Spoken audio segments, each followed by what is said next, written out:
a problem, but as a resource.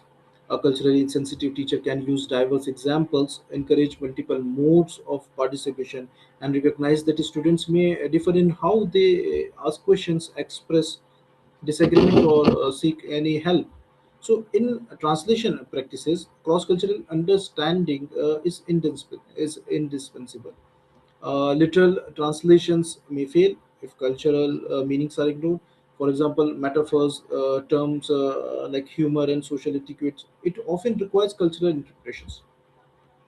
Artificial intelligence can assist translators by offering alternative renderings, background information, and comparative usage. But final translations decisions require human cultural judgment. In this sense, artificial intelligence supported translations should be seen as collaborative intelligence rather than machine replacement. In classroom lectures, artificial intelligence can help teachers prepare culturally inclusive materials. A lecture on communication, literature, management, or law can include examples from different cultural contexts. Artificial intelligence can help identify whether a reading list is too narrow, or whether examples overrepresent one regions, or whether classroom activities may unintentionally include some students. It can also help produce multilingual glossaries and simplified summaries for students from different linguistic backgrounds.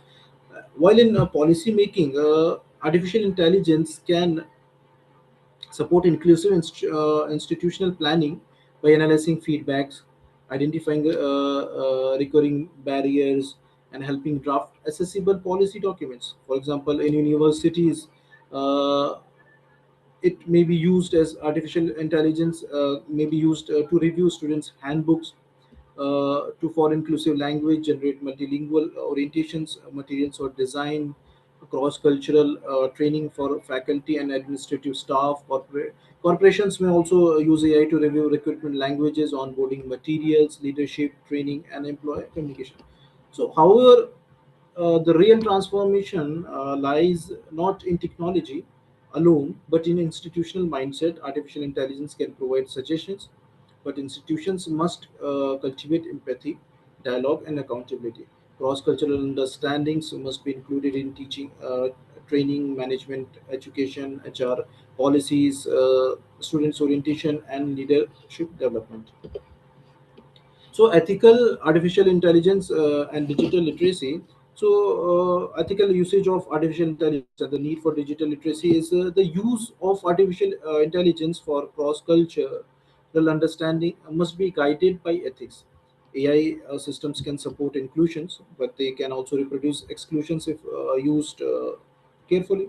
Since AI models learn from large data sets, they may reflect dominant cultural assumptions, stereotypes, gender biases, racial racial biases, or linguistic inequalities. For example, artificial intelligence may treat Western communication norms as universal, misunderstand indigenous or local knowledge systems, or flatten complex cultural identities into simplistic categories. So UNESCO's artificial intelligence ethic framework stresses that diversity and inclusiveness should be protected throughout the AI lifecycle. The OECD AI principle similarly call for trustworthy, human-centered AI that respects human rights and democratic values. These principles are highly relevant for academic and corporate institutions. AI should not be used to monitor, rank, or judge individuals in culturally insensitive ways. It should not replace consultations with real communities. It should not be used to generate cultural content without verification, especially when dealing with indigenous minorities or sacred traditions. So, digital literacy is essential. Students, teachers, employees, and managers they must learn how to use artificial intelligence critically. They must know that AI outputs can be inaccurate, biased, or incomplete. They must learn to verify information, question assumptions, protect privacy, and avoid over dependence. UNESCO has already warned that unequal access to AI literacy can deepen the digital divide. making artificial intelligence education necessary for inclusive participation. So methodology, outcomes, and conclusions. So research methodology will be empirical and qualitative educations. So the study of cross-cultural understanding in academic and corporate setups, it requires both empirical and qualitative methods. Qualitative methods are equally important. They're important because cultural experience cannot be fully captured through numbers. Interviews, focus groups, classroom observations, reflective journals, and narrative inquiry can reveal how people actually experience inclusion or exclusion.